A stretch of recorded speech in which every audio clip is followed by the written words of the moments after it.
بسم اللہ الرحمن الرحیم وَلَقَدْ يَسَّرْنَا الْقُرْآنَ لِلذِّكْرِ فَهَلْ مِن مُّدَّكِرٍ۔ السلام علیکم ورحمۃ اللہ۔ الحمدللہ وکفیٰ وسلام علی عبادہ الذین اصطفیٰ، اما بعد فاعوذ باللہ من الشیطان الرجیم، بسم اللہ الرحمن الرحیم۔ طاسیم میم تلک آیات الکتاب المبین۔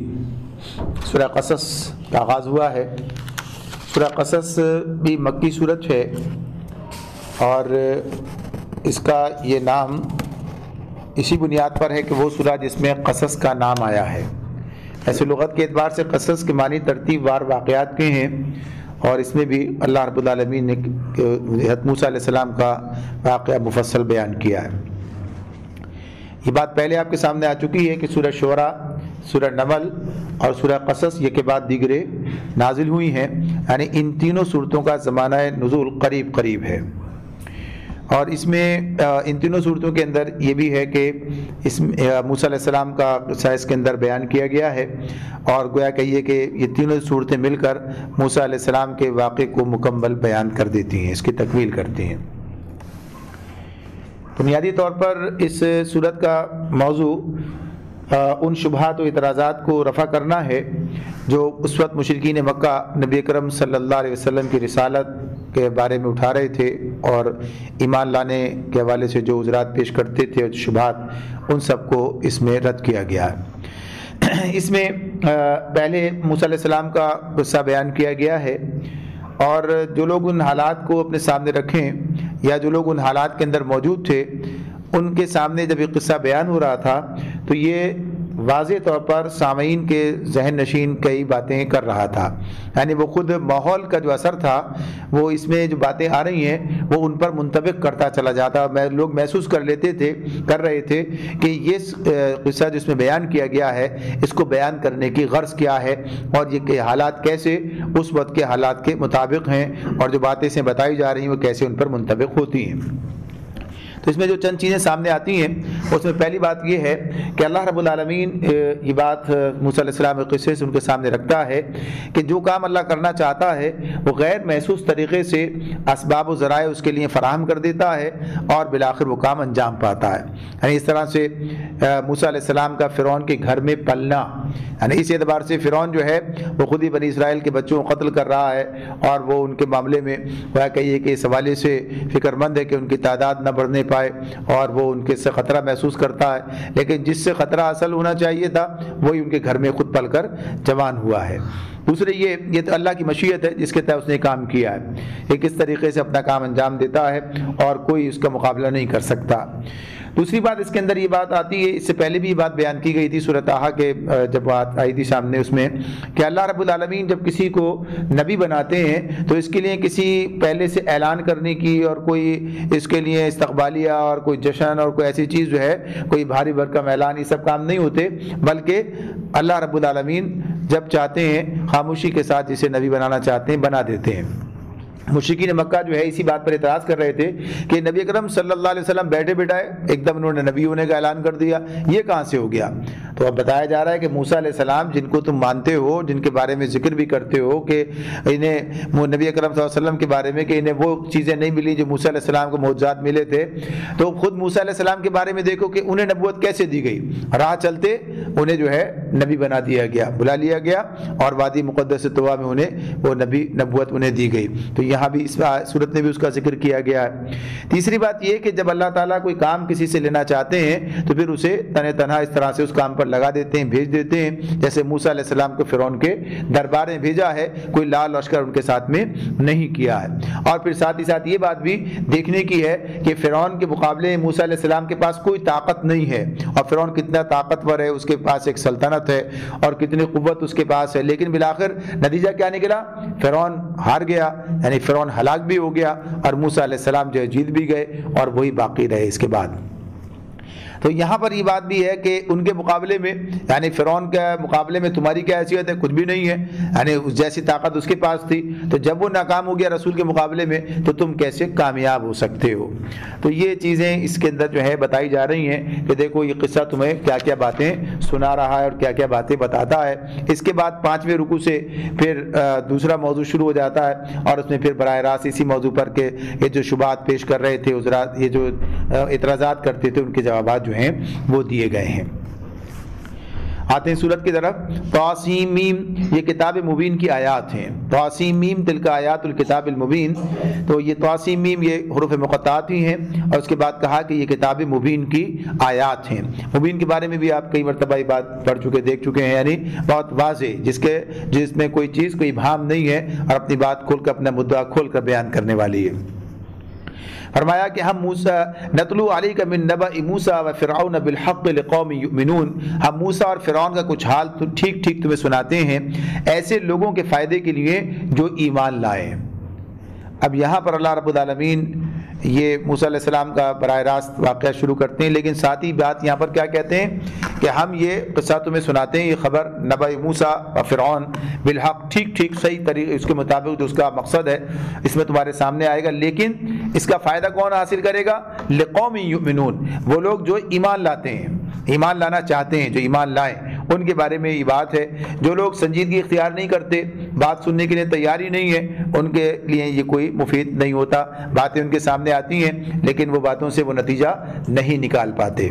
ان فرعون علا فی الارض وجعل اہلہا شیعا یستضعف طائفة منہم یذبح ابناءہم ویستحیی نساءہم انہ کان من المفسدین۔ واقعہ یہ ہے کہ فرعون نے زمین میں سرکشی کی اور اس کے باشندوں کو گروہوں میں تقسیم کر دیا۔ ان میں سے ایک گروہ کو وہ ذلیل کرتا تھا اور اس کے لڑکوں کو قتل کرتا اور اس کی لڑکیوں کو جیتا رہنے دیتا تھا، فی الواقع وہ مفسد لوگوں میں سے تھا۔ اس میں اللہ تعالیٰ نے فرعون کے بارے میں جو بات ہمارے سامنے رکھی ہے، یعنی اس کا جو تعارف اس میں سامنے آ رہا ہے، تو پہلی بات کیا آتی ہے؟ علا فی الارض۔ علا فی الارض، علا فی الارض کا مطلب کیا ہے؟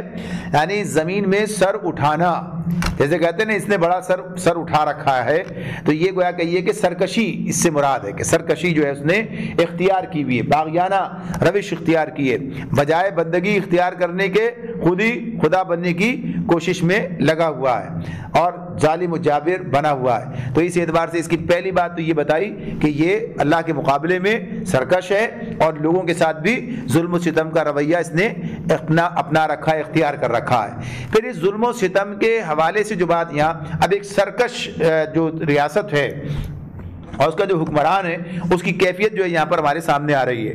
اللہ تعالیٰ اس کے بعد یہ بات کہتے ہیں کہ اس نے دوسرا کام کیا تھا، یعنی ایک تو اس کی اپنی ذاتی حیثیت میں یہ صورتحال تھی، پھر اس نے یہ کام کیا کہ جو اپنے ملک کے اندر اس نے ان کے باشندوں کو گروہوں میں تقسیم کر دیا تھا، ان کو گروہوں کے اندر تقسیم کر دیا تھا۔ ایسا نہیں تھا کہ ملک کے سارے باشندے جو ہیں وہ یکساں حیثیت کے حامل ہوں، ایک ہی قانون جو ہے ان سب کے اوپر لاگو ہوتا ہو اور ان کے اندر جو حقوق کے بارے میں بھی تقسیم جو ہے مساوی ہو، ایسا نہیں تھا، بلکہ کچھ لوگ یعنی طبقاتی جو کشمکش ہے، جو کہیے کہ طبقات میں تقسیم کر دینا، یہ جو بات ہے یہ کیفیت تھی جو اس نے اس کے معاشرے میں پائی جاتی ہے۔ اور ہر استبدادی حکومت جو ہوتی ہے وہ یہی طریقے اختیار کرتی ہے، وہ لوگوں کو طبقات میں تقسیم کرتی ہے، یعنی کسی کو حکمران طبقے کے طور پر اپنے ساتھ ملاتی ہے، کسی کو محکوم طبقے کے طور پر ہمیشہ سامنے کے رکھتی ہے، اور پھر انہی کے اوپر ظلم و ستم ان کے ساتھ مل کر حکمران طبقے کے ساتھ مل کر یہ کام کرتی ہے۔ تو اس اعتبار سے انہوں نے یہ کام کیا تھا، اس نے یہ کام کر رکھا تھا کہ لوگوں کو اس طرح سے تقسیم کر دیا تھا۔ تو یہ طبقاتی جو تقسیم ہے یہ ایسی ہی حکومتوں کا نتیجہ ہوتی ہے کہ جو اس طرح سے یہ تقسیم کرتے ہیں۔ جہاں تک اسلام کا تعلق ہے، اسلام اس معاملے میں یعنی لوگوں کے لیے یکساں حقوق کی بات کرتا ہے، اور ایسی کوئی طبقاتی تقسیم جو ہے وہ مسلمانوں کے پاس نہیں پائی جاتی ہے۔ اچھا، اس مقام پر ایک بات اور واضح ہو جانی چاہیے کہ جہاں یہ بات کہی جاتی ہے کہ جب مسلمان حکومت یعنی مسلم ریاست ہوتی ہے تو مسلم ریاست ذمیوں کے معاملے میں یعنی ذمیوں کے والے سے الگ جو ہے بات کرتی ہے، تو اور اس کے اندر مسلم اور ذمی کے درمیان فرق جو کرتی ہے، تو اس کا بعض لوگوں نے کہا اس کو بنیاد بنا کر کہ یہ کام تو مسلم ریاست بھی کر رہی ہے، یعنی اس نے بھی لوگوں کو تقسیم کر دیا ہے کہ صاحب یہ تو مسلم ہے اور یہ ذمی ہے، ذمی کہلاتے ہیں، یعنی جن کا ذمہ جو ہے مسلم ریاست نے، ذمی کس بنیاد پر ہے؟ جن کا ذمہ مسلم ریاست نے اٹھا رکھا ہے، یعنی غیر مسلم وہ افراد کہ جو مسلم ریاست کی پناہ میں ہیں اور اس اعتبار سے ان کے پاس رہ رہے ہوتے ہیں۔ تو یہاں جو کیفیت ہے اس کا تعلق اس بات سے نہیں ہے، یعنی بالکل مختلف بات ہے۔ وہاں جو طبقات تھے ان طبقات کا معاملہ یہ تھا کہ جو حکمران طبقہ ہے وہ ہمیشہ حکمران ہے، اس کے اندر محکوم طبقات جو ہے وہ شامل نہیں ہو سکتے، یعنی وہ کس بنیاد پر ہے؟ نسل کی بنیاد پر ہے۔ وہ کس بنیاد پر ہے؟ وہ جغرافیہ اور رنگ کی بنیاد پر ہے، یعنی اس کے اندر وہ معاملہ اس اعتبار سے نہیں ہے کہ کسی مسلک اور اصول کی بنیاد پر ہے۔ یہاں جو تفریق ہے وہ کس بنیاد پر ہے؟ مسلک اور اصول کی کے اختلاف کی بنیاد پر ہے۔ اور اس میں یہ بات اپنی جگہ پر ہے کہ قانونی جو ہے جو ان کے اختیارات ہیں، جو حقوق ہیں، اس میں مسلم اور ذمی کے درمیان کوئی فرق نہیں ہے۔ اگر فرق ہے تو سیاسی حقوق کے معاملے میں، کہ سیاسی حقوق کے اندر جو ہے ان کے اندر فرق ہے، اور اس کی بنیاد یہی ہے کہ جب ایک اصولی حکومت ہوتی ہے تو اس میں حکمران جماعت صرف وہی ہو سکتی ہے جو حکومت کے بنیادی اصولوں کی حامی ہو، یعنی ایک مسلم ریاست میں ایک غیر مسلم کا ریاست کا حکمران بن جانا اس کا کوئی تصور نہیں، اس لیے کہ مسلم ریاست جو ہوتی ہے جو اسلام کے نام پر قائم ہوتی ہے اور اسلام کے لیے کام کر رہی ہوتی ہے تو نظریاتی بنیادوں پر کام کر رہی ہوتی ہے، تو ایک ایسا فرد جو ان نظریات کا حامل ہی نہیں ہے وہ کیسے اس ریاست کا جو ہے حکمران بن سکتا ہے یا اس کے اندر کسی ایسے منصب کو حاصل کر سکتا ہے کہ جو ریاست کے چلانے کے لیے ضروری ہے۔ تو اس اعتبار سے یہ اصولی اور نظریاتی حکومت جو ہے اس معاملے میں یہ اصول بناتی ہے کہ ذمیوں کو الگ کر دیتی ہے۔ پھر اسی کے اندر یہ بات بھی ہے کہ اس بات کی گنجائش بھی ہمیشہ موجود رہتی ہے کہ کوئی شخص بھی ان اصولوں کو اپنا کر جو مسلمانوں کے ہیں، یعنی مسلمان ہو کر مسلمانوں میں شامل ہو جاتا ہے، کوئی رکاوٹ نہیں ہے۔ ایک ذمی اگر مسلمان ہونا چاہتا ہے تو کوئی رکاوٹ نہیں ہے اس کے لیے، وہ اس کے اندر شامل ہو سکتا ہے، اور کوئی اس میں سے نکلنا چاہتا ہے مسلم سے غیر مسلم ہو جائے تو اس کی بھی گنجائش جو ہے وہ موجود ہوتی ہے۔ تو غرض یہ کہ یہ کیفیت جو ہے اس طرح کی نہیں ہے کہ جو طبقاتی تقسیم یہ لوگ کرتے ہیں کئی مال کی بنیاد پر ہو رہی ہوتی ہے، کئی نسل کی بنیاد پر ہو رہی ہوتی ہے، کئی کچھ خاندان جو ہیں ان کی بنیاد پر ہو رہی ہوتی ہے، تو یہ تو جو تقسیم اسلام کرتا ہے یہ نظریات کی بنیاد پر ہے، اور جب بھی کوئی چاہے تو اس در سے ادھر جا سکتا ہے۔ تو اس میں اصولی باتیں ہیں جو سامنے رکھی جاتی ہیں۔ تو یہاں پر جو استبدادی حکومت ہے اس کے بارے میں یہ بات بتائی کہ وہ باشندوں گروہ میں تقسیم کرتا تھا، اور اس اعتبار سے اس نے گویا کہی ہے کہ بنی اسرائیل کو محکوم بنانے کا کام جو ہے وہ اختیار کر رکھا تھا۔ ان میں سے ایک گروہ کو ذلیل کرتا، اور یہ کون سا گروہ ہے؟ بنی اسرائیل ہے۔ بنی اسرائیل بہت بڑی تعداد کے اندر جو ہے وہاں پر موجود تھے، ان کے ساتھ یہ معاملہ تھا، اس کے لڑکوں کو قتل کرتا اور اس کی لڑکیوں کو جیتا رہنے دیتا تھا۔ یعنی اس معاملے میں یہ بات جو اس میں سامنے آتی ہے کہ اس حوالے سے ان کا جو یعنی قوم پرستانہ انقلاب یوسف علیہ السلام کے بعد جو ہے اس جگہ مصر کے اندر آیا ہے، اور پھر اس انقلاب کے بعد انہوں نے بنی اسرائیل کا زور توڑنے کی پوری کوشش کی ہے، اور اس کوشش کے اندر انہوں نے ہر طریقہ جو ہے وہ استعمال کیا ہے۔ تو یہاں پر اللہ رب العالمین نے دو باتیں بیان کی ہیں۔ ایک بات تو یہ بیان کی کہ انہیں ذلیل کیا جاتا، یعنی ان کے ساتھ جو عزت کا معاملہ ہے وہ نہیں رکھا جاتا، ان کو ایک گروہ کو وہ ذلیل کرتا تھا۔ تو ذلیل کرنے کے معاملے میں کیا بات تھی کہ سخت محنت کے کام قلیل معاوضوں پر یا بلا معاوضہ لینا شروع کر دیا، ان کو ذلیل و خوار کرنا شروع کر دیا، اور ان کے ساتھ ظلم و زیادتی کا معاملہ جو ہے وہ کرنا شروع کر دیا۔ یعنی یہ کام انہوں نے یعنی ان کو ذلت کی طرف لے جانے کی بات کی گئی، ان کے لیے عزت کا کوئی پہلو جو ہے وہ باقی نہ رہنے دیا گیا۔ جب کبھی آپ دیکھیں گے کہ یہ معاملہ کس طرح، تو یہاں بھی قریب میں اس چیز آپ کی سمجھ میں آ سکتی ہے کہ اگر بر صغیر کی تاریخ کا جائزہ لیں تو انگریزوں نے جو کچھ مسلمانوں کے ساتھ کیا، یعنی مسلمانوں کو اس حیثیت سے یعنی وہاں تک لے کر گئے وہ وہاں تاکہ ان کے مقابلے میں کبھی سر اٹھانے کے قابل نہ ہو سکے، اپنی دانش میں انہوں نے ایسا ہی کام کیا، اور ایک طبقہ انہوں نے ایسا پیدا بھی کر دیا کہ جس نے ان کو بیعت تسلیم کیا اور ان کی نوکری کے یا غلامی کے لیے عملاً جو ہے وہ تیار بھی ہوا، اور اس نے قوم کو بھی اس طرح تیار کرنے کی کوشش کی۔ یہ تو اللہ کا فضل ہے کہ اس نے ہمیں اس سے یعنی ہمارے آباء و اجداد کو اس سے نجات دے دی، اس غلامی سے۔ تو یہ استبدادی حکومتیں یہ طریقہ اختیار کرتی ہیں، تو انہوں نے یہ کام جو ہے اسی بنیاد پر کیا۔ اور پھر یہ جو بات آتی ہے اس میں تیسری بات جو کہ بیان کی گئی کہ ان کے لڑکوں کو قتل کرتا اور لڑکیوں کو جیتا رہنے دیتا تھا۔ اس معاملے میں یہ جو خود بائبل کے حوالے سے جو بات سامنے آتی ہے، بائبل کا بھی ذکر آپ کو تفہیم میں بھی اس کا ایک کوٹیشن مل جائے گا کہ جس میں یہ بات موجود ہے کہ انہوں نے طے کیا اسی بنیاد پر کہ بنی اسرائیل کی تعداد کو کم کر دیا جائے، یعنی کہ تعداد کو کم کرنے کا معاملہ جو ہے یہ کوئی آج کا نیا نہیں ہے. یہ جو یہودیوں نے اسرائیل کے اندر جو معاملات کیے ہیں اور آبادی کے توازن کو جو ہے تبدیل کرنے کی کوشش کی جا رہی ہے کہ ان کی تعداد بڑھا دی جائے. اب جیسے کشمیر کے اندر یہ معاملہ کرنے کی کوشش کی جا رہی ہے, ایسے اقدامات کیے گئے کہ وہاں مسلمانوں کی جو آبادی کا تناسب ہے اسے تبدیل کیا جائے. یعنی سارے کام لوگ کر رہے ہوتے ہیں, تو یہ ان کے پاس انہوں نے بھی کام کیا, لیکن انہوں نے کیا کیا اس کے لیے؟ انہوں نے کہا کہ ان کے لڑکوں کو قتل کیا جائے اور لڑکیوں کو ان کو جیتا رہنے دیا جائے. یہاں پر یہ بات مولانا نے تفہیم القرآن میں یہ بات لکھی ہے کہ یہ جو روایت آ گئی ہے مختلف تفاسیر کے اندر بھی یہ بات آتی ہے کہ بنی اسرائیل کے اندر جو لڑکوں کے قتل کرنے کا طریقہ رائج کیا گیا تھا وہ اس بنیاد پر تھا کہ خواب دیکھا تھا اور اس کی تعبیر جو ہے وہ سامنے بتائی گئی تھی کہ ایک ایسا لڑکا پیدا ہوگا جو تمہاری سلطنت کا خاتمہ کرے گا, یا نجومی نے یہ بات بتائی تھی, اس بنیاد پر یہ فیصلہ ہوا تھا. یعنی یہ, لیکن اس کا کوئی ذکر قرآن میں نہیں ہے, اس کا کوئی ذکر بائبل میں بھی نہیں ہے. دونوں جگہ پر اس کا کوئی ذکر نہیں کہ ایسا اس بنیاد پر یہ معاملہ کیا گیا, بلکہ معاملہ یہ تھا کہ ان کی تعداد کو, ان کی نسل کشی کی جائے, ان کی عورتیں زندہ رہنی دی جائیں تاکہ وہ بالآخر قبطیوں کے ہی اس میں آ جائیں اور پھر وہ قبطی ہی اولاد جو ہے ان کے ذریعے سے پیدا کی جائے. تو بہرحال یہ چیز جو ہے اس کے اندر بیان کی جاتی ہے کہ اس سے مقصد کیا تھا؟ ایک قوم کو مٹا دینا اور اس کو اپنے اندر گویا کہ یہ کہ ایک ضم کر لینا. لیکن اس سب کے باوجود یہ کام کر نہیں پا رہے تھے, اتنی بڑی تعداد جو تھی بنی اسرائیل کی موجود تھی. تو یہ حالات کا ذکر اس اعتبار سے ہے, یہ بات اس لیے ہے کہ اندازہ ہوتا ہے کن حالات کے اندر کیا احسانات اللہ تعالیٰ کے ہیں, یعنی کیا صورتحال ہے. اب بھی جو استبدادی حکومتیں آتی ہیں ان کے معاملات اسی طرح کے ہوتے ہیں, اور جب اللہ تعالیٰ جب اسلام کی حکومت عطا فرماتا ہے یا جس اسلامی نظام کی بات وہ کرتا ہے اس کے اندر لوگوں کے لیے برابر سے حقوق موجود ہوتے ہیں, اور وہاں کوئی طبقاتی کشمکش, طبقاتی نظام ہی نہیں ہوتا تو طبقاتی کشمکش کا کیا سوال پیدا ہوگا. تو اس اعتبار سے گویا کہیے کہ بہترین نظام ہے جو اسلام ہمیں عطا فرماتا ہے. آگے کہا اللہ تعالیٰ نے کہ انہ کان من المفسدین, اور وہ کیا تھا؟ مفسدین میں سے تھا, فساد برپا کرنے والا. دیکھیں دنیا میں دو ہی چیزیں, اصلاح یا فساد. تو اصلاح اور فساد کے حوالے سے یہ بات اپنی جگہ پر ہے کہ فساد کس بنیاد پر ہوتا ہے؟ جب کبھی استحصال ہوگا تو فساد ہوگا, یعنی جب کبھی ظلم ہوگا تو ظلم کے نتیجے میں یعنی عدل نہیں ہوگا, ظلم ہوگا.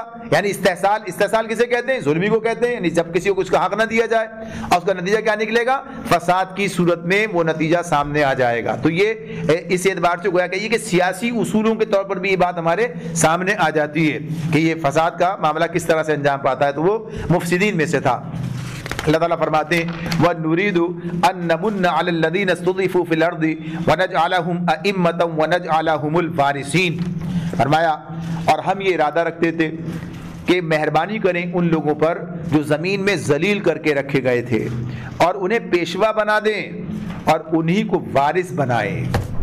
یعنی یہ تو فرعون کا معاملہ ہے کہ فرعون کیا چاہتا ہے اور اس کے لیے جو اقدامات وہ کر رہا ہے وہ اپنی جگہ پر ہیں. اللہ کا اپنا منصوبہ کیا ہے کہ اس منصوبے کو الٹ دیا جائے اور وہی لوگ جو کہ کمزور بنائے گئے ہیں, اللہ زمین میں ذلیل کر کے رکھے گئے ہیں, اللہ انہیں پیشوا بنا دے.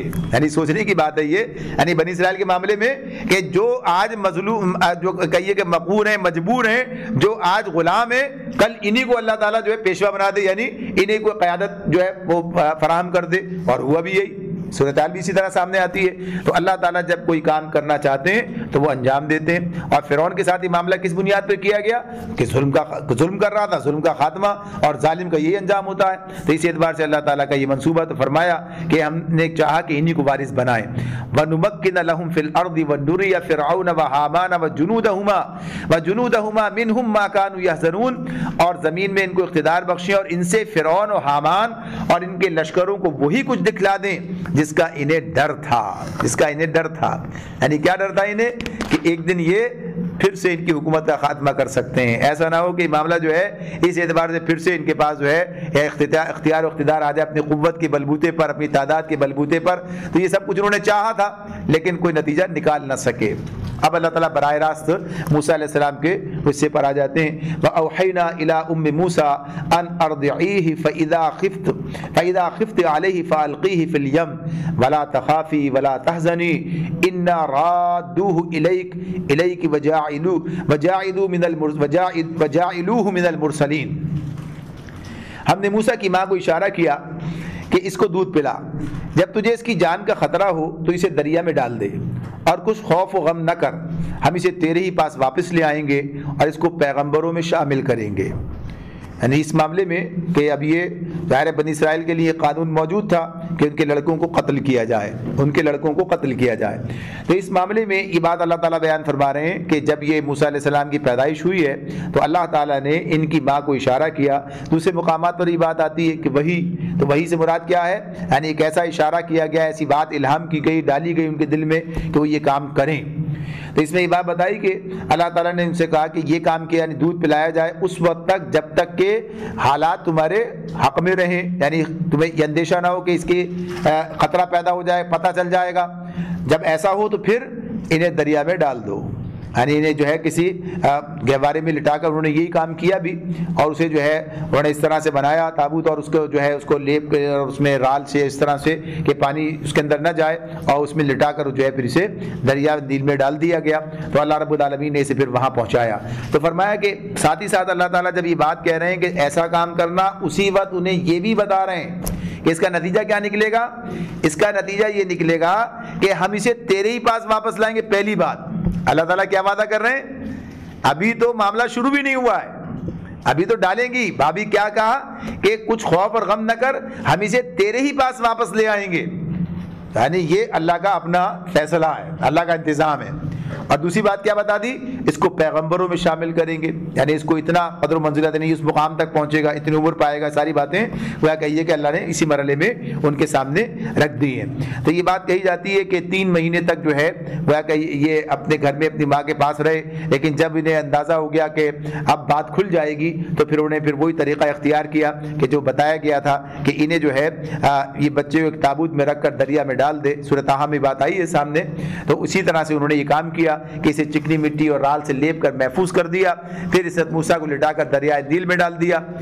اور پھر اسی میں جو یہ بات آتی ہے، یعنی بنی اسرائیل کی روایات میں بھی یہ بات موجود ہے، لیکن جو بنیادی فرق ہے وہ کیا ہے؟ قرآن یہ بیان کرتا ہے کہ موسیٰ علیہ السلام کی والدہ نے یہ کام اللہ تعالیٰ کے اشارے پر کیا، یعنی اللہ تعالیٰ کے حکم پر، ان کے بتانے پر کیا، اور وہ کہتے ہیں کہ انہوں نے ویسے ہی کیا۔ یہ بڑا فرق ہے جو اس کے اندر ہمارے سامنے آتا ہے۔ تو بہرحال پھر یہ بات آگے چلی ہے تو فرمایا فَالْتَقَطَهُ آلُ فِرْعَوْنَ لِيَكُونَ لَهُمْ عَدُوًّا وَحَزَنًا إِنَّ فِرْعَوْنَ وَحَامَانَ وَجُنُودَهُمَا كَانُوا خَاطِئِينَ۔ آخرکار فرعون کے گھر والوں نے اسے نکال لیا، دریا میں سے نکال لیا، تاکہ وہ ان کا دشمن اور ان کے لیے سبب رنج بنے۔ یعنی انہوں نے اس مقصد سے تو نہیں نکالا تھا، لیکن اللہ تعالیٰ یہ بات کہہ رہے ہیں تو کیا مطلب ہے؟ وہ تو یہ سمجھ کے نکال رہے ہیں، لیکن نتیجہ یہ نکلنے والا ہے۔ اللہ نتیجے کو بیان کر رہے ہیں، اسے نکال لیا اور نتیجہ یہ نکلے گا کہ انجام، اس فعل کا کیا انجام مقدر ہے کہ وہ ان کے لیے سبب رنج بنے گا۔ یہ بات ہے، یہ نہیں جانتے، تو یہ انسان کو پتہ ہی نہیں ہوتا وہ کام کیا کر رہا ہے، اور کہ جو تدبیر وہ اختیار کر رہا ہے وہ کس کے حق میں جائے گی۔ تو یہ بہرحال اس نے کام کیا۔ اللہ تعالیٰ فرماتے ہیں واقعی فرعون اور حامان کے اور ان کے لشکر اپنی تدبیر میں بڑے غلط کار تھے، یعنی انہوں نے جو کام کیا تھا شروع وہ تھا ہی غلط، اس کا نتیجہ بالآخر ان کے سامنے غلط ہی نکلنا تھا۔ وقالت امرأة فرعون قرة عین لی ولک لا تقتلوه عسى ان ينفعنا او نتخذه ولدا وهم لا يشعرون۔ فرعون کی بیوی نے اس سے کہا یہ میرے اور تیرے لیے آنکھوں کی ٹھنڈک ہے، اسے قتل نہ کرو، کیا عجب کہ یہ ہمارے لیے مفید ثابت ہو، یا ہم اسے بیٹا ہی بنا لیں۔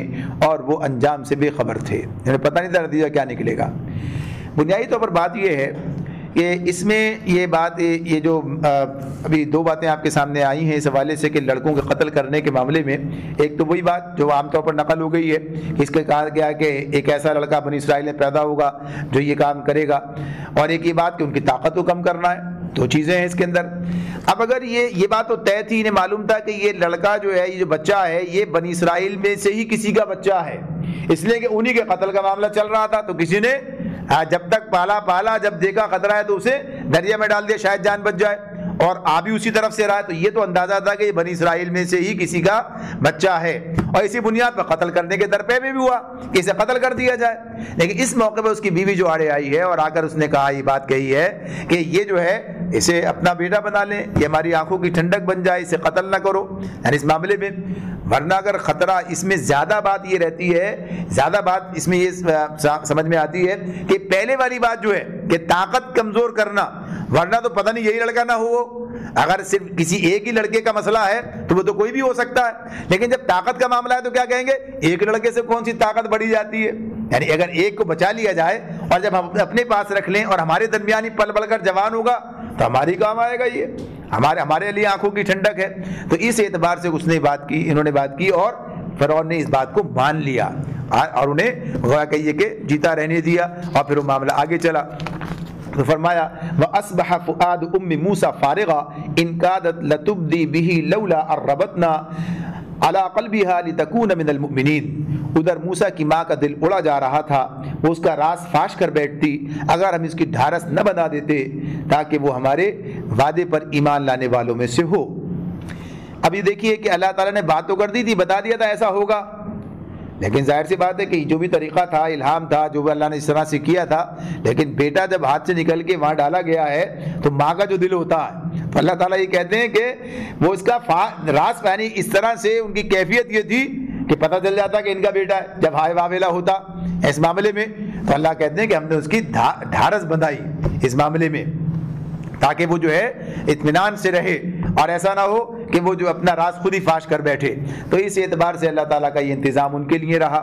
پھر فرمایا وقالت لأختہ قصیہ فبصرت بہ عن جنب وہم لا یشعرون۔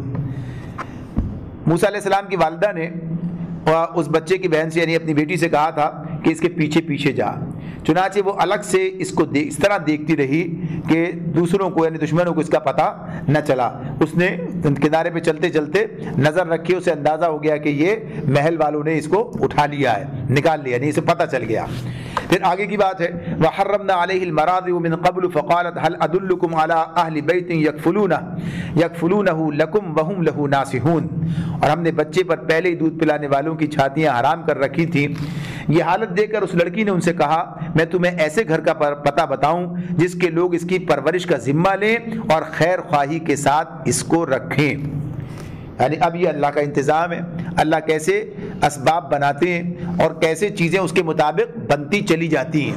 اب ظاہر سی بات ہے کہ یہ بچی جو ہے اس کی عمر 12-13 سال بتائی جاتی ہے، یعنی جو اس میں آتی ہے بات روایات کے اندر کہ اتنی عمر ہے ان کی، اور اس میں جو ہے ابھی پیچھے پیچھے اپنے بھائی کو دیکھ رہی ہیں، اور جب دیکھ لیا کہ وہ اندر چلے گئے ہیں تو پھر ادھر ہی اطراف میں رہی، اور جیسے ہی حالات میں موقع پایا اور لوگوں کو پریشان دیکھا کہ کوئی دائی نہیں مل رہی ہے ایسی جس کو جو ان کا کہیے کہ اس کے پاس جانا، یہ بچہ جو ہے قبول کرے، پسند کرے، دودھ پینے کے لیے تیار نہیں ہے، تو آگے بڑھ کر مشورہ دے دیا اور یہ کہ میں تمہیں ایسے گھر کا پتہ بتاؤں جس کے لوگ اس کی پرورش کا ذمہ لیں اور خیر خواہی کے ساتھ اسے رکھیں، اور اس تدبیر سے کہ احساس نہ ہو کہ کوئی خاص معاملہ ہو رہا ہے، پتہ نہ چلے۔ فرددناہ الی امہ کی تقر عینھا ولا تحزن ولتعلم ان وعد اللہ حق ولکن اکثرہم لا یعلمون۔ اللہ تعالیٰ فرماتے ہیں اس طرح ہم موسیٰ کو اس کی ماں کے پاس پلٹا لائے تاکہ اس کی آنکھیں ٹھنڈی ہوں اور وہ غمگین نہ ہو اور جان لے کہ اللہ کا وعدہ سچا تھا، مگر اکثر لوگ اس بات کو نہیں جانتے۔ اب اس میں جو بات واضح طور پر سامنے آ رہی ہے کہ یہ بات تو اللہ نے کی تھی، اللہ نے وعدے تو ہم سے بھی کر رکھے ہیں نا۔ دیکھیں وعدوں کی جہاں تک بات ہے تو وعدے اللہ تعالیٰ نے کیے ہیں، اللہ تعالیٰ فرشتہ بھیج کے وعدہ کرے یا اللہ اپنی کتاب میں وعدہ کرے یا اللہ دل میں ڈالے، جو بھی طریقہ اختیار کرے، ہمارے پاس تو زیادہ اتھینٹک بات ہے یہ، یعنی ہمارے پاس جو چیز ہے وہ کیا ہے؟ اللہ کی کتاب ہے، اس کتاب پر ہمارا ایمان ہے۔ ہمارا ایمان کیا ہے کہ یہ کتاب نبی اکرم صلی اللہ علیہ وسلم پر اللہ کی جانب سے نازل ہوئی ہے، یہ بعین ہی وہی کتاب ہے جو اللہ کے رسول پر نازل ہوئی تھی، اس میں کوئی رد و بدل نہیں ہے۔ اب اس میں جتنے وعدے ہیں تو وہ کس کے وعدے ہیں؟ اللہ ہی کے وعدے ہیں نا۔ کتنے لوگ ان وعدوں پر یقین رکھتے ہیں؟ یقین رکھنے کا مطلب یہ ہوتا ہے کہ ان وعدوں کے مطابق کام کریں۔ پتہ ہے کہ جب کوئی کہے کہ دیکھو یہ کام کرو یہ نتیجہ نکلے گا اور آدمی وہ کام کرنا شروع کر دے، اس کا مطلب ہے اسے اعتبار ہے۔ لیکن اگر وہ یہ کام، مسئلہ تو موجود ہے بھائی، بات یہ ہے کہ مجھے تکلیف ہے، مجھے بیماری ہے اور میں اپنی بیماری اور تکلیف کا علاج چاہتا ہوں، اور مجھے بتایا جاتا ہے کہ بھائی یہ نہیں، یہ والا جو حکیم ڈاکٹر ہے یہ تمہارا مرض کا علاج کرے گا، اور پھر میں اس کے پاس نہیں جاتا ہوں، اس کا مطلب کیا ہوتا ہے کہ مجھے ٹھیک ہے آپ کی بات اپنی جگہ، مجھے اعتبار نہیں ہو رہا ہے، اعتماد نہیں ہو رہا ہے مجھے. تو اس معاملے میں جب اللہ تعالیٰ ایک راستہ بتاتے ہیں کہ تمہارے مسائل کا حل کہاں ہے، تمہارے لیے عزت و سرفرازی کس راستے کے اندر ہے، تمہارے لیے کامیابی کدھر ہے، اللہ نے وعدے کر رکھے لیکن انسان جو پھر ادھر نہیں جاتا اور مسلمان ہو کے بھی نہیں جاتا، اس کا مطلب کیا ہوگا؟ سوچنے کی بات ہے. تو ادھر اللہ تعالیٰ کہتے ہیں کہ ہاں ہم نے یہ کام کیا، اور اس حوالے سے کہ اسے ہمارے وعدے پر اعتماد ہو، یعنی ہمارے وعدے کہ مجھے معلوم ہو جائے، وہ جان لے کہ اللہ کا وعدہ سچا تھا. وَلَكِنَّ أَكْثَرَهُمْ لَا يَعْلَمُونَ، لیکن مسئلہ کیا ہے؟ اکثر لوگ جانتے نہیں ہیں. یعنی اس بات کو کہ اللہ تعالیٰ کیسے اپنے جو منصوبے ہیں انہیں پایہ تکمیل تک پہنچاتا ہے، اور جو اللہ کے وعدے ہیں پورے ہوتے ہیں. مسئلہ ہمارا کیا ہوتا ہے؟ ہم کیا چاہتے ہیں؟ جسے کہتے ہیں محاورتاً ہتھیلی پہ سرسوں جمانا. ہتھیلی پہ یعنی کوئی کام فوراً انجام پا جائے، وقت سے پہلے چیزیں مکمل ہو جائیں. تو جو اس کا طریقہ کار ہے اس کے مطابق ہی ہوگا، اس کا جو طریقہ کار ہے اس کے مطابق ہی ہوگا. جو چیز جتنی پائیدار ہوتی ہے، جتنی مفید ہوتی ہے، اس کے لیے اتنا وقت لے رہی ہوتی ہے. یعنی آپ دیکھیں بڑے بڑے درخت جو ہوتے ہیں جو سالہ سال پھل دیتے ہیں، وہ ایک دن گویا کہ چند مہینوں کے اندر تو یہ تیار نہیں ہو جاتے. فصلیں تیار ہوتی ہیں، ادھر تیار ہوئی ادھر ختم بھی ہو گئی، معاملہ ختم ہو گیا. ان کا معاملہ اسی اعتبار سے ہوتا ہے. اسی طرح سے اور بھی بڑے بڑے کام جتنے ہوتے ہیں وہ اپنا وقت لیتے ہیں. اس بات اپنی جگہ، جو چیز جتنی مفید ہے. تو اس معاملے میں یہ چیز ہے کہ انسان اگر سوچتا ہے کہ یہ بات جو ہے ہوتی نہیں ہے اور جلدی نہیں ہوتی ہے، اور ہمیں پھر اس معاملے میں کیا کہیے کہ جلد بازی ہمیں اس میں مبتلا کر دیتی ہے، شک و شبے میں، تو یہ مناسب طریقہ نہیں ہے، درست بات نہیں ہے. تو یہ بات اللہ تعالیٰ کہہ رہے ہیں کہ اکثر لوگ اس بات کو نہیں جانتے کہ اللہ کے وعدے پورے ہونے کے لیے ہیں. شرط یہ کہ آدمی اس کے مطابق کام کرے، آدمی اس کے مطابق کام کرے. اگر موسیٰ علیہ السلام کی والدہ اللہ کے وعدے پر، یعنی اس کے حکم کی بنیاد پر کہ یہ کرنا، اسے دریا میں ڈال دینا، وہ کہتی دریا میں ڈال کے اپنے ہاتھ سے ڈبوں کیا، اس سے بہتر ہے یہیں مرنے دو. تو پھر کیا ہوتا؟ مارے جاتے. اللہ نے جو کام کیا تو بالا بات، جو اللہ نے کہا وہ کام کیا. پھر اللہ نے کیا انتظام کیا؟ واپس لا کے انہی کے گھر پہ پہنچا دیا. اور پھر اسی حوالے سے نبی کریم صلی اللہ علیہ وسلم کی وہ بات آتی ہے کہ آپ نے کہا کہ جو شخص اپنی روزی کمانے کے لیے کام کرے اور اس کام میں اللہ کی خوشنودی کو پیش نظر رکھے، اس کی مثال موسیٰ علیہ السلام کی والدہ کی ہے کہ انہوں نے اپنے ہی بیٹے کو دودھ پلایا اور اس کی اجرت بھی پائی، یعنی یہ کام بھی کیا. تو اس طرح سے جیسے ایک آدمی جب اللہ کی خوشنودی کے لیے اپنے اہل و عیال کے لیے کماتا اور خرچ کرتا ہے اس کے حلال کی طلب میں، تو اپنے ہی بچوں کو کھلاتا ہے لیکن اجر ملتا ہے. جیسے کہا نا یہ وہ دینار جو اپنی ذات پر خرچ کرتا ہے وہ بھی صدقہ ہے، اپنے اہل و عیال پر خرچ کرتا ہے وہ بھی صدقہ ہے. یعنی ان کے تو کرنا ہی اسے کام کرتا ہی ہے، تعلق بھی ہے، محبت بھی ہے، مگر جب اللہ کی خوشنودی کے پیش نظر کرتا ہے تو یہ اجر پاتا ہے. تو یہ معاملہ ان کا اس طرح بتایا گیا. تو غرض یہ کہ اللہ تعالیٰ نے یہ کام کیا اور یہ اہتمام کر دیا کہ موسیٰ علیہ السلام وہاں پر آ جائیں. تو یہ اللہ کے کیسے انتظام ہے، یہ بات ہے سوچنے کی. بتائی جا رہی ہے اللہ کیسے اسباب مہیا کر دیتا ہے. وَلَمَّا بَلَغَ أَشُدَّهُ وَاسْتَوَىٰ آتَيْنَاهُ حُكْمًا وَعِلْمًا وَكَذَٰلِكَ نَجْزِي الْمُحْسِنِينَ. جب موسیٰ اپنی پوری جوانی کو پہنچ گیا اور اس کا نشوونما مکمل ہو گیا تو ہم نے اسے حکم اور علم عطا کیا. ہم نیک لوگوں کو ایسی ہی جزا دیتے ہیں، ہم نیک لوگوں کو ایسی ہی جزا دیتے ہیں. اب یہ سارا معاملہ اللہ نے ظاہر کسی کی غیر ضروری تفصیلات جو ہیں وہ چھوڑ دی گئیں. وہاں پلے بڑے جو کچھ بھی معاملہ ہوا، موسیٰ اپنی پوری جوانی کو پہنچ گیا اور اس کا نشوونما مکمل ہو گیا.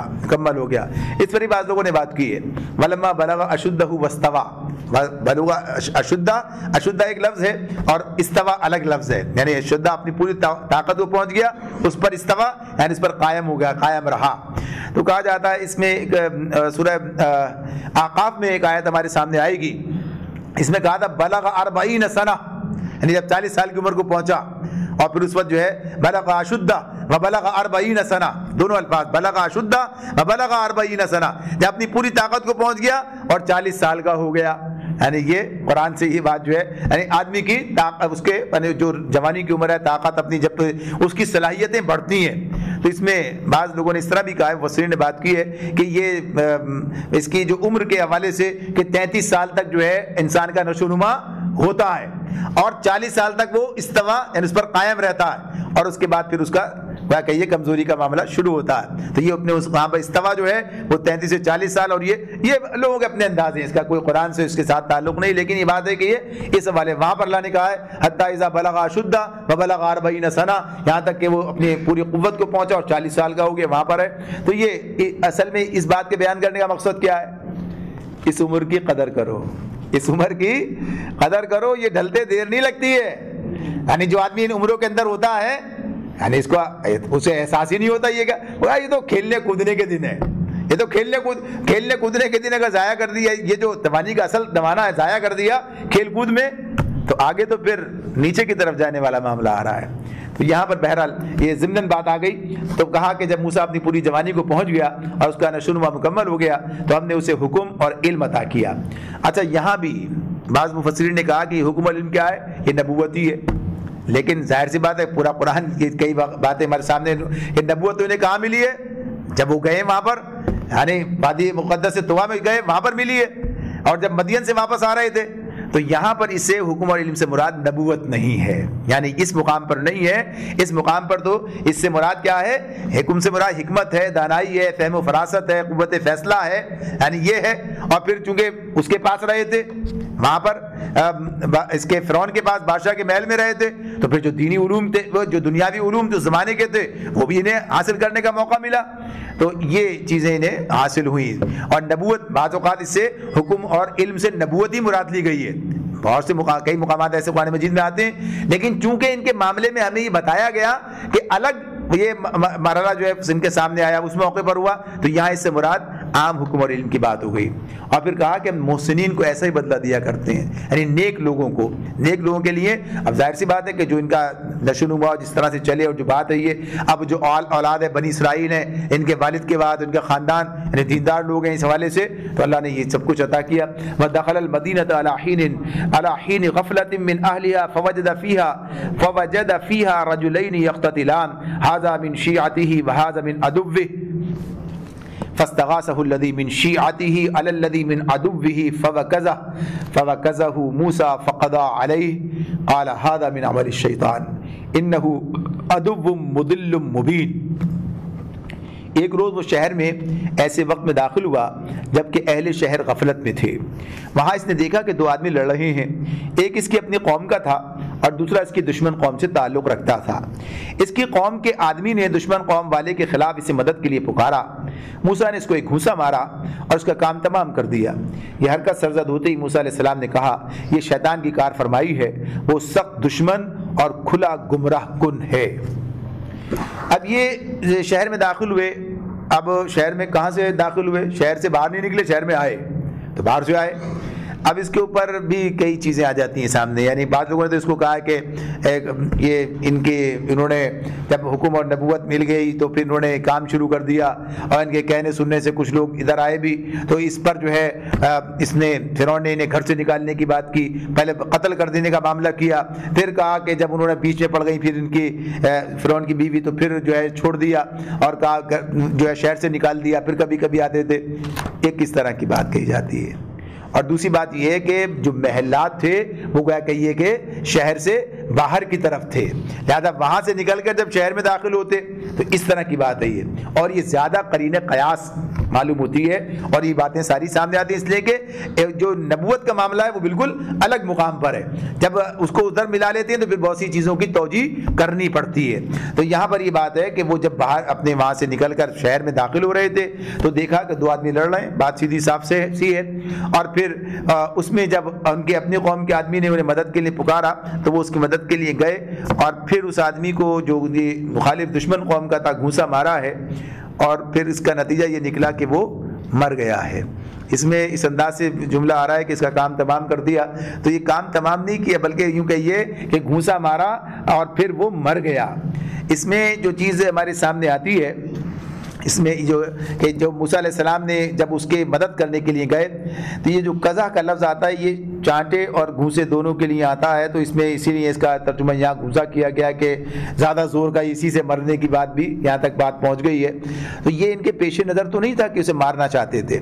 مارنے کے لیے تو طریقہ دوسرا ہوتا ہے، یعنی صرف گھوسا مارنے سے. اسی لیے جیسے ہی وہ مرا ہے فوراً ہی جو انہوں نے بات کہی کہ یہ تو میرا مقصد نہیں تھا، یہ تو شیطان کا چکر ہے یہ، یعنی اس نے مجھ سے یہ کام کروا دیا اور اب اس کے ذریعے سے وہ آگے مزید فساد پھیلائے گا، یعنی شیطان اس کے ذریعے سے فساد پھیلائے گا۔ لہذا ظاہر سی بات ہے کہ یہ ایک ایسی قوم کا آدمی ہے، حکمران قوم کا، اور یہ مقابلہ کس کا ہے؟ یہ مقابلے میں جو ہے گویا کہ بنی اسرائیل کی قوم کا آدمی ہے، اس کے ساتھ دیا گیا تو اس کا نتیجہ بڑے بحران کی صورت میں نکلے گا۔ آج بھی آپ دیکھتے ہیں کہ جہاں یہ سارے طبقاتی، جیسے ہندوستان میں دیکھ لیں تو کیا ہوتا ہے، یہ فسادات رونما ہو جاتے ہیں بڑے بڑے، یعنی اس کے اوپر جو ہے ذرا سی بات کے اوپر اور کتنے لوگ مار دیے جاتے ہیں اس سارے چکر کے اندر۔ تو یہاں پر وہ کہتے ہیں کہ یہ بات ہوئی ہے، اور موسیٰ علیہ السلام نے کہا کہ شیطانی کار فرمائی ہے، وہ سخت دشمن اور کھلا گمراہ کن ہے، یعنی یہ پیش نظر نہیں تھا لیکن ایک ایسا کام ہو گیا جس کا ایسا گویا کہ اندیشے اس کے حوالے سے سامنے کہ اس کا کوئی نتیجہ ایسا نہ نکلے۔ قال رب انی ظلمت نفسی فاغفر لی فغفر لہ انہ هو الغفور الرحیم۔ تو موسیٰ علیہ السلام نے پھر اللہ سے فریاد کی، اللہ سے فریاد کیا کی؟ اے میرے رب انی ظلمت نفسی فاغفر لی، میں نے اپنے نفس پر ظلم کر ڈالا، میری مغفرت فرما دے۔ فغفر لہ، چنانچہ اللہ نے اس کی مغفرت فرما دی۔ انہ هو الغفور الرحیم، بے شک وہ غفور الرحیم ہے، بخشنے والا اور مہربان ہے۔ ظاہر ہے کہ اللہ تعالیٰ کی بات معلوم ہے کہ یہ قتل عمد نہیں، قتل خطا ہے، یعنی سامنے ہی ہے نا بات، تو یہ معاملہ جو ہے اسی اعتبار سے ہے۔ تو اب جب انہوں نے اللہ تعالیٰ سے یہ بات کی کہ بہرحال یہ غلطی تو ہو گئی، معاملہ کیا ہو گیا، یہ کرنا نہیں چاہتے تھے لیکن ہو گیا ہے، قتل خطا بھی بہرحال قتل ہی ہے اپنی جگہ پر، تو کہا کہ یہ میں نے اپنے نفس انی ظلمت نفسی، میں نے اپنے نفس پر ظلم کر ڈالا، فاغفر لی، میری مغفرت فرما دے۔ یہاں پر یہ کہا گیا کہ مغفرت جو ہے، ویسے مغفرت کیا ہے؟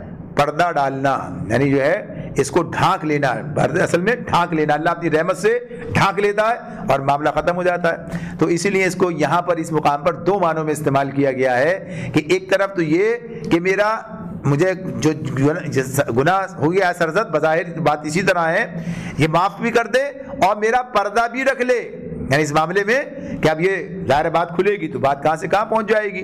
تو اللہ نے دونوں ہی کام کر دیے، اللہ کی طرف سے ستر پوشی کا کام بھی ہو گیا، یعنی ان کی بات کھلی نہیں، پتہ نہیں چلا، کوئی اس موقع پر نہیں آیا جس دیکھ لیتا اور یہ سارا معاملہ اس کے علم میں آ جاتا، یہ بھی پردہ رہ گیا، اور دوسری طرف یہ بھی معاملہ کہ اللہ نے ان کی معافی کا اعلان بھی کر دیا، فغفر لہ انہ هو الغفور الرحیم۔ قال رب بما انعمت علی فلن اکون ظہیرا للمجرمین۔ موسیٰ علیہ السلام نے عہد کیا کہ اے میرے رب، یہ احسان جو تو نے مجھ پر کیا ہے، اس کے بعد اب میں کبھی مجرموں کا مددگار نہیں بنوں گا۔ یہ بات خاص ہے والے سے کہ اب اس واقعے کے بعد، یعنی جب کام ہوا ہے اس کے بعد جب اللہ تعالیٰ کی طرف سے یہ فغفر اللہ کی بات آ گئی، اللہ نے ان کا پردہ رکھ لیا، اور ظاہر سی بات ہے کہ ابھی یہ موقع نہیں ہے، ابھی تو نبوت کا معاملہ نہیں ہے، وہی تو آ نہیں رہی ہے کہ پتہ چل جائے مغفرت ہو گئی، یہ تو کیسے پتہ چلے گا؟ یعنی گناہ کہ میں توبہ کرتا ہوں، اللہ سے امید رکھتا ہوں کہ اللہ میرے گناہ معاف کر دے گا، یعنی اب توبہ کی شرائط پوری ساری چیزیں وہ ایک الگ معاملہ ہے، لیکن اس کا بکلی صحیح یقینی علم حاصل ہو جانا، لیکن یہ بات ہے کہ ہاں پردہ رکھ لیا میرا، اگر میرا جرم دنیا کے سامنے نہیں آیا تو یہ تو ہے نا کہ میرا پردہ رکھ لیا، یہ تو اپنی جگہ ایک نعمت ہے، انعام ہے۔ تو اب موسیٰ علیہ السلام نے کہا رب بما انعمت علی، یہ جو نعمت جو تو نے انعام مجھ پر کیا ہے، یہ احسان کیا ہے، اس کے بعد اب میں مجرموں کا کبھی مددگار نہ بنوں گا، یعنی اب اللہ نے انہیں وہاں سے نکلنے کا موقع دیا، معاملہ چھپا رہ گیا، یہ بات ہے۔ تو اب یہ جو کہا ہے کہ فلن اکون ظہیرا للمجرمین، کہ اس کے بعد میں کبھی مجرموں کا مددگار نہ بنوں گا، یہ جو بات ہے اس پر خاصی بات ہے جو مفسرین نے کی ہے اس مقام پر کہ یہ جو مجرموں کا مددگار بننا ہے یہ کیسا ہے، یعنی انہوں نے جو ہے یہ عہد کر لیا۔ اس معاملے میں یہاں تک بات گئی ہے موسیٰ علیہ السلام کے حوالے سے، تو بات یہاں تک کہی گئی ہے کہ موسیٰ علیہ السلام نے اسی موقع پر یہ طے کر لیا کہ اب وہ فرعون اور اس کے جو ایان سلطنت اس کے اندر جو ان کا مقام حاصل تھا، اس سب سے اپنے آپ کو الگ کر لیں گے، اس لیے کہ ظلم کا نظام ہے، ظلم کی حکومت ہے یہ، اس معاملے میں انہوں نے اپنے آپ کو الگ کرنے کا فیصلہ کر لیا تھا۔ بہرحال معاملہ اصل میں تو یہ ہے کہ ظالموں کے مددگار نہ بننے کی بات جو ہے اس مقام پر ہمارے سامنے آتی ہے، لہٰذا یہ جو بات اس سے استدلال کیا جاتا ہے کہ ایک مومن کو ظالم کا مددگار کسی صورت نہیں بننا چاہیے، ایک مومن کے لیے یہ بات روا نہیں ہے کہ وہ ظالم کا مددگار بنے، یعنی اس کے دست و بازو بن جائے، اور اس کے جو ظلم کرنے کا ذرائع، تو ظاہر سی بات ہے انسان اکیلا تو ظلم نہیں کر پاتا، ایسا ظلم کا تھوڑا سا کر لے گا، لیکن جو ظلم بڑھتا ہے وہ کس بنیاد پر بڑھتا ہے کہ ظالم کو اپنے اعوان و انصار مل جاتے ہیں، یعنی جو اس کی مدد کرتے ہیں اور جو اس کے پشتبانی کرتے ہیں، اس کی حمایت کرتے ہیں، اور اس کا ظلم بڑھتا چلا جاتا ہے۔ تو اس معاملے میں بات ہے کہ اسے کبھی بھی کسی ظالم کی مدد نہیں کرنی چاہیے، چاہے وہ ظالم کوئی ایک فرد ہے یا کوئی ایک جماعت ہے یا کوئی حکومت ہے، یعنی کسی کو بھی ظلم کے حوالے سے ظاہر سی بات ہے کہ یہاں تو بات کیا کہی اللہ تعالیٰ نے، تعاونوا علی البر والتقوی ولا تعاونوا علی الاثم والعدوان، یعنی نیکی بھلائی کاموں میں تعاون کرنا ہے اور گناہ اور بدی کاموں میں تعاون نہیں کرنا۔ تو یہاں کیا بات ہوتی ہے؟ کسی سے بھی تعاون نہیں کرنا ہے، کسی کے ساتھ بھی گناہ اور بدی کام میں تعاون نہیں کرنا ہے۔ تو یہ ایک مسلمان کی شان ہے، بتا دیا ہے یہ۔ تو ظلم کیا ہے؟ ظلم ظاہر سی بات ہے کہ بدی ہے، ظلم جو ہے عدوان ہے۔ تو اس معاملے میں یہ بات طے ہے کہ کسی کا بھی ساتھ ظلم کے معاملے میں نہیں دیا جائے گا۔ تو اسی کے بارے میں کئی چیزیں نقل کی گئی ہیں، کئی اس کی مثالیں اس مقام پر دی جاتی ہیں کہ اس میں مختلف لوگوں سے مختلف اوقات کے اندر یہ سوالات کیے گئے۔ ان لوگوں نے سوالات کیے کہ جو ظالم حکومت کا کسی طرح بھی حصہ بنے ہوئے تھے، یعنی اس کے اندر ملازمت کر رہے تھے، کوئی ایسی صورت تھی، کوئی ایسے معاملات تھے، تو ان کے بارے میں جو آراء دی گئی، یعنی فقہا نے جو آراء دی وہ یہی تھی کہ تمہیں ان کا ساتھ چھوڑ دینا چاہیے، تمہیں ان کا ساتھ چھوڑ دینا چاہیے۔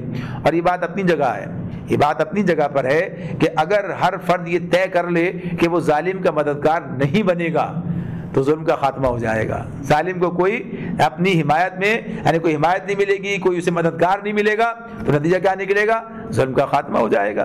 لیکن ہوتا کیا ہے، لوگ اپنے مفادات کے تحت یا لوگ اپنے وابستگیوں کی بنیاد پر ظالم کا ساتھ دے رہے ہوتے ہیں، کبھی ظالم حکومت کا ساتھ دے رہے ہوتے ہیں، کبھی ظالم فرد کا جماعت کا حصہ بن جاتے ہیں۔ اور معاملہ یہ اسی بنیاد پر ہوتا ہے کہ جب انسانوں کی کیفیت، یعنی ان کا اپنا اخلاقی گراوٹ اس مقام کو پہنچ جاتی ہے کہ وہ بھی ظالم کا ساتھ دے کر کچھ ظلم وہ بھی کرنا چاہتے ہیں، وہ بھی ظالم ہوتے ہیں، وہ بھی ظالم کا ساتھ دے کر کچھ ظلم کرنا چاہتے ہیں، وہ بھی ساتھ لگے رہتے ہیں کہ چلو شکار یہ کریں اور ہمیں بھی شکار سے استفادے کا کوئی موقع حاصل ہو جائے۔ تو یہ بات ہے اس میں، تو یہ بات طے کر دی گئی ہے کہ ظالم کا مددگار نہیں بننا چاہیے۔ یہ مضمون پیچھے بھی ہم پڑھ کر آئے ہیں جس میں کہا گیا تھا کہ ظالم کے طرف ذرا بھی نہ جھکنا ورنہ آگ کی لپیٹ میں آ جاؤ گے۔ اس مقام پر بھی ہم نے اس کی تفصیل اس اعتبار سے بیان کی ہے۔ تو یہاں بھی یہ چیز موجود ہے ہمارے لیے، اور اس لیے اس کا تکرار ضروری ہے کہ انسان کو ہر حال میں نہ خود بھی ظلم سے بچنا چاہیے اور ظالموں کی اعانت سے بھی اسے اپنے آپ کو بچانا چاہیے، تاکہ کام دوسروں کا ہو اور خواہ جو ہے یہ اس کا حصہ بن جائے۔ اس کے معاملے میں یہ بات یاد رہے کہ نبی اکرم صلی اللہ علیہ وسلم سے ایک بات منتقل ہوتی ہے، اس میں یہ بات کہی گئی ہے کہ ایک شخص جو ظلم کے موقع پر موجود ہوتا ہے، یعنی جب ظلم کیا جا رہا ہے موجود ہوتا ہے، اس پر راضی نہیں ہوتا، یعنی وہ مجبوری سے وہاں پر موجود ہے، اس پر راضی نہیں ہے، تو گویا وہ وہاں موجود ہی نہیں ہے، تو گویا اس کی کیفیت یہ ہے، یعنی اس کے ساتھ مواخذہ نہیں ہے۔ اور دوسرا آدمی جو کہ اس مقام پر موجود نہیں ہے لیکن وہ ظلم پر راضی ہے، یعنی ظالم کی حمایت کرتا ہے، ٹھیک کیا، صحیح ہوا، تو وہ گویا اس ظلم کے اندر شریک ہے، اس ظلم کے اندر شریک ہے۔ تو اس حوالے سے آدمی کو اپنی حمایت، اپنی تائید، اپنی نصرت کبھی ظالموں کے حق میں استعمال نہیں کرنی چاہیے۔ اللہ رب العالمین ہمیں سمجھنے اور عمل کرنے کی توفیق عطا فرمائے۔ وآخر دعوانا ان الحمد للہ رب العالمین۔